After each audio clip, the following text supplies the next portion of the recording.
Hello, friends, and welcome into NFL Daily. I am your host, Tom Downey. We're going to start things off with some NFL rumors, and oh boy, are there some good ones, especially a surprisingly large amount of NFL trade rumors. We'll start things off with the one that doesn't make a whole lot of sense to me is Odell Beckham.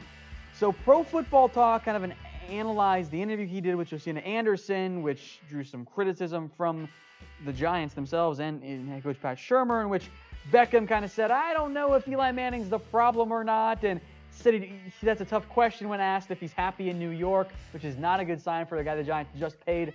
So PFT and Florio think that this is a sign that Beckham wants out, and it's also a sign that Beckham could be trying to force a trade. That they think that's a possibility, which doesn't really make a whole lot of sense to me. And we'll bring up that second Odell Beckham player card here, because why would Odell Beckham want a trade? He just signed a massive contract extension. I don't think a trade makes a lot of sense. And yes, Odell's been frustrated this year, but I never really bought into the Odell Beckham trade rumor talks. I always thought it was kind of a little bit more of a media-driven rumor. I still think that's the case. Like, if you're Odell Beckham, just think about it, and PFT does make this point as well. If you're trying to force a trade, why would you have signed an extension? That doesn't make any sense. So I guess maybe there's like a 1% chance that Odell Beckham does indeed want to trade, or the Giants will trade him. I don't see it happening. I'm not buying this rumor. I don't think you're going to see the Giants move Odell Beckham, because guess what? He's one of the premier receivers in the NFL. Why would you trade that away, especially when you're not going to save much money because you just signed him to a contract extension? All right, the rumor that continues to float around out there is regarding the future of Lev Bell, and CBS Sports' Jason Lockenfor and Albert Breer of SI report that Bell has not told anyone when he's going to come back. Remember, there was the report that Bell was going to return to the Steelers during its Week 7 bye. Now, Ian Rappaport also says that Bell doesn't want to be traded, which is an issue for the Steelers, because if they did want to trade Bell, they need him to sign his franchise tag tender. They can't do that unless he does that. Bell doesn't want to get traded because he thinks it's bad for his long-term future there in terms of a contract extension after this year. I think a trade is still possible. I don't know if it's all that likely as we sit right now. Here are 5 teams to monitor. I'll throw in the Eagles, as has been reported by others, as a dark horse there. I think the Colts make sense. The Bucs, if they want to try and get things going on offense, you can even throw in Ronald Jones as a trade there. The Jets have the money. The Packers have the draft picks if they want to blow away the Steelers. I don't think you're going to see, if I had to guess right now, I don't think you'll see Lev Bell get traded, but there's definitely a possibility, especially more so than the Odell Beckham trade rumor we just went through. If I'm the Steelers, I think you kind of have passed on trying to extend Lev Bell. Maybe you keep him and make another playoff run. Folks, today's show is brought to you by BetDSI. Go to chatsports.com/bet and use promo code NFL120 for a 120% deposit bonus. What that means is, put down $100, they'll give you $120 for free for a grand total of $220 to bet with on BetDSI. You're playing with house money if you sign up at chatsports.com/bet and use promo code LIVE120. All right, more trade rumors, because I was not kidding when I said we had a lot of them.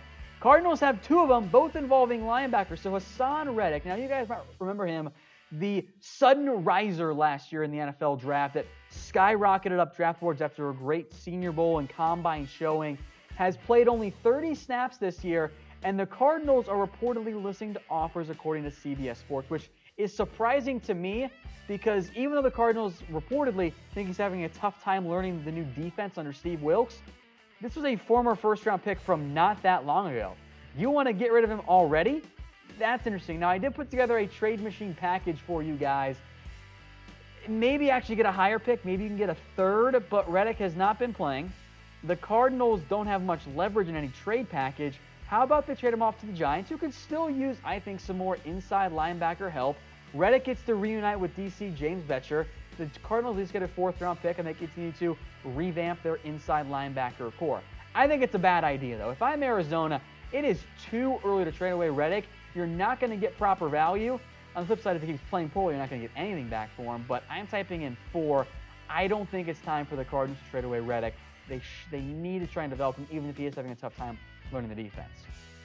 Also reportedly on the trade block per CBS Sports is Deon Buchanan, which this one actually surprises me maybe even more so. When Steve Wilks signed up, I thought Buchanan could play the the Shaq Thompson type role. Is a little bit of an undersized linebacker who still fits pretty well. Now Buchanan, though, I guess is even too small for that. Now, they haven't used him all that much, just a snap against the Bears, up to 48 this week against the 49ers. I would be a little bit surprised. Now, Buchanan is going to be due for a new contract soon, so you can try and trade him now. I went with a 4th-round conditional pick for the Steelers because they need a linebacker. It might be a 5th or a 6th based on how well Buchanan plays and if he resigns.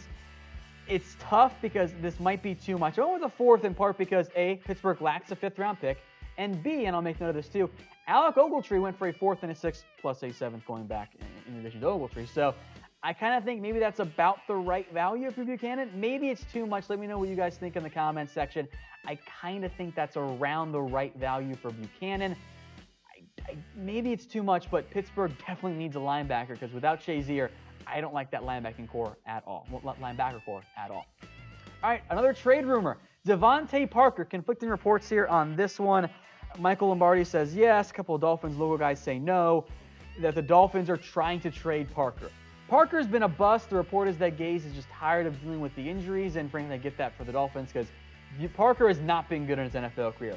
Yes, a former first-round pick, showed the flashes at times in 2016, even 2017, has yet to break out in the way that everyone thought he was going to. High-regarded kid coming out of Louisville, but frankly, he's been a bust. And if he does get traded, it's not going to be for much. You're not going to get much for Parker. I've got the Colts getting him for a conditional 7th-round pick, which is very much what I actually suggested before the season even started. Now, maybe there's some Cowboys fans out there that want Parker. I've seen that on Twitter a little bit. But the reality is Parker doesn't have much value, and frankly, he's probably not all that good. And he carries almost a $500,000 game check salary. That's a lot of money to pay for a guy that has 2 catches this season. I don't know if you're going to get much, if any, out of Parker. That's why maybe a team like the Colts, who have money to burn, and right now have T.Y. Hilton, who I like, then Ryan Grant and Chester Rogers up as the other receivers, maybe they make some sense for the Dolphins, or in a trade with the Dolphins, but I don't have that much interest in DeVante Parker.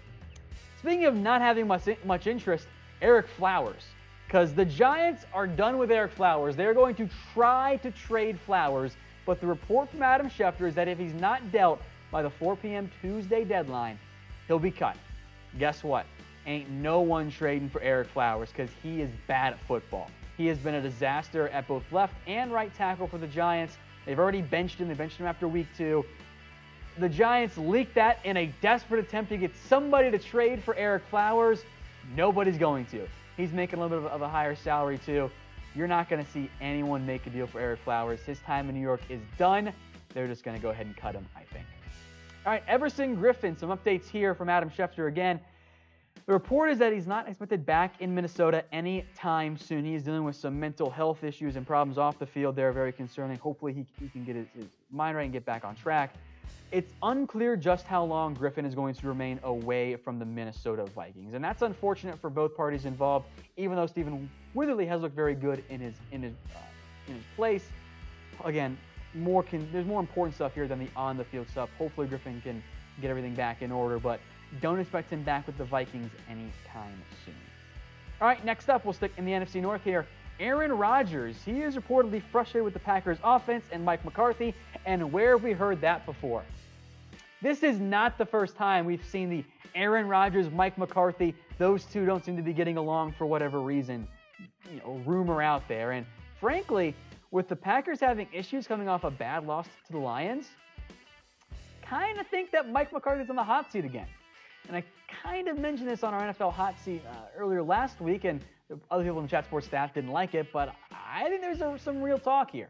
So will Mike McCarthy be the Packers head coach in 2019? Type Y for yes, type N for no. I'll tell you what, if Rodgers plays all 16 games and the Packers miss the postseason, I would not be surprised if McCarthy, after a long relationship with Green Bay and a long time with the Packers, if the Packers say, you know what, we need a fresh start here. Sorry, Mike, you're gone. Rodgers, obviously, we just paid you a bunch of money. We'll find you a new head coach.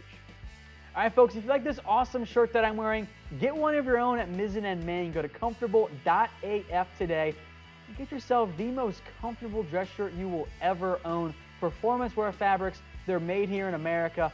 Comfortable.af is the website, and Trust me, they are indeed comfortable as F. All right, some more NFL rumors here. Could the return of Mike Gillislee happen? Well, the Patriots are down to 2 healthy halfbacks. They have James White, they have Sonny Michel, and they have nobody else because Brandon Bolden got cut. Rex Burkhead and Jeremy Hill are on IR. Maybe you could use a number 3 back because if one of those guys got hurt during a game, kind of in big trouble. So Gillislee, of course, signed with the Patriots last year, lost the goal line back battle with Jeremy Hill, was cut, signed with the Saints, and then was cut by the Saints before Week 5. I would not be surprised if this one went down. The Patriots did contact him. It makes some sense for both parties. The familiarity is there. The need is there for both parties because the Patriots need a halfback and Gillislee wants to get paid. So keep an eye out for Gillislee returning and becoming a Mike Tolbert-esque touchdown vulture for you fantasy fans out there. All right, more free agency stuff. Derick Anderson. Now, Anderson, the report was that the Bills were going to sign Derick Anderson within 24 hours. That came out Sunday morning. Of course, it has since been 24 hours, so not sure what's going on there. The report from Chris Mortensen of ESPN was that he was going to mentor Josh Allen and maybe even get some playing time. I like the mentor side of it because, after all, this is the Buffalo Panthers at this point, given all the common players in both the front office and in terms of the players on the field. I don't know about playing time, though, for Anderson. You might as well just keep throwing Josh Allen to the fire. So keep an eye out for that one. I am kind of surprised it didn't go down since it was supposed to happen within 24 hours, and we are well past that point at this point. All right, one more quarterback note here, Landry Jones. Now, the report from Adam Schefter is that he's going to sign soon with an NFL team worked out for the Bills, the Cowboys, Lions, and the Jags. I don't know if he'll actually get signed. I don't think Landry Jones is very good at football. I think he's been a bad NFL quarterback. This almost felt like the agent says he's going to get signed. I'll trust you and tweet that one out. So we'll see if he does get signed. In the meantime, let me know which NFL team should sign Landry Jones. If you need an average NFL backup, I guess it makes sense. Maybe Jacksonville could use him, or even the Lions, given their issues with Matt Castle. I don't know. Maybe that's an option there. Let me know what you guys think in the comments section.